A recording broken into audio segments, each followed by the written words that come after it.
Learn to prepare for the questions you can answer now and for the questions that you can't answer now. This is very important, because when we're talking to people in a meeting, any kind of presentation, sales appointment, we always want our audience to feel like we love their questions, we want their questions, we want to solve their problems, we want to help them. And of course, that's very, very important. That's why we're giving the presentation. However, this can really shoot us down when we don't prepare for the questions that we can't answer. I've seen so many people, literally hundreds of people making this mistake because they're so hot to help people out, so hot to answer those questions, and they get into these situations where they're not really prepared to answer that question, but they want to, and they're trying to do it anyway. They're jumping into it, and it's like, well, maybe it's about maybe and that's a terrible mistake. They shoot themselves down because maybe they gave a great proposal, a great presentation, great report, whatever, and then at the end, you know, it's nonsense, really, and it's not specific, it's not clear, and the people that they're talking to begin to think, well, maybe that presentation was just fake. You don't really know. And if we do this right, we can really turn that around, even if you do give some mistakes in your presentation. I've seen people do that, or they drag themselves down when the question is really beyond the scope, and they get into some really, really long complexity, some kind of answer that is just really leaving the scope of the presentation, boring half the people there, and it's really dragging down your whole momentum. And then, of course, I've also seen people do it by answering something like, "Well, I don't know. I have no idea."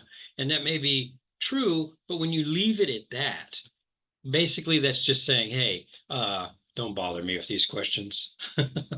And that's opposite the environment that you want to create.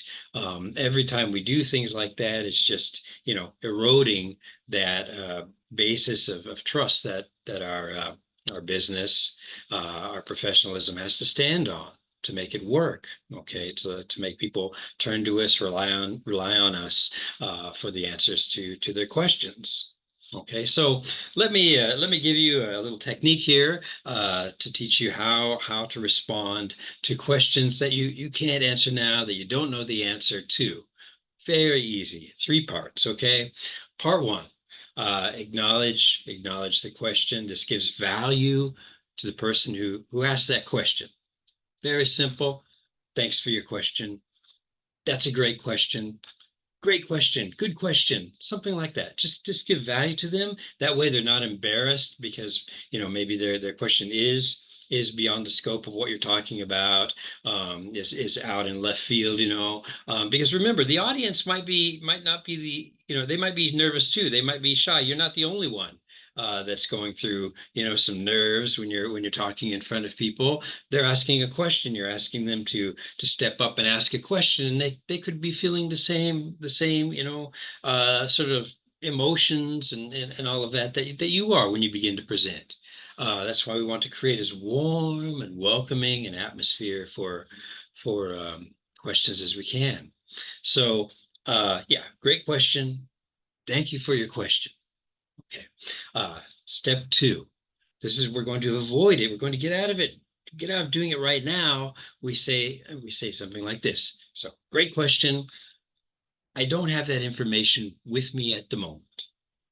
Okay. This is great.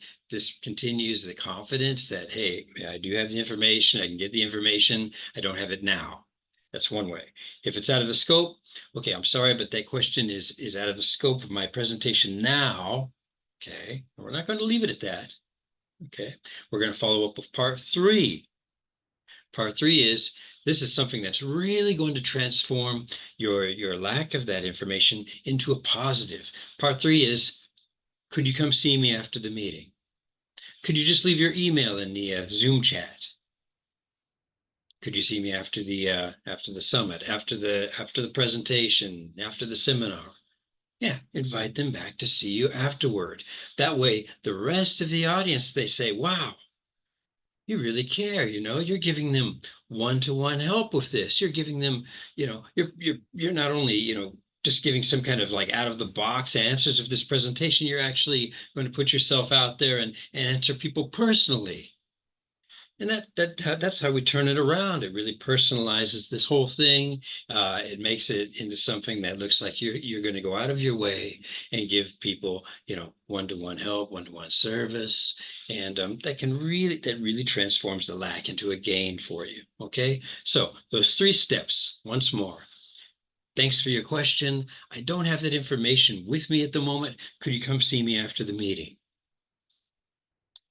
Hey, great question. That's a little bit out of scope of what I've prepared for us right now. Could you leave your email in the Zoom chat, and I'll get back to you as soon as possible. Okay. I can get back to you as soon as possible. I can get back to you later today, tomorrow. You can make that choice. Now, to take it to an advanced level, if you can, this may not apply to all of these cases, but another way. Great question. I can give you a short answer now, which is X, X, X, X, X. But for a better answer, come see me after the meeting. For more details, leave your email in the Zoom chat. Okay.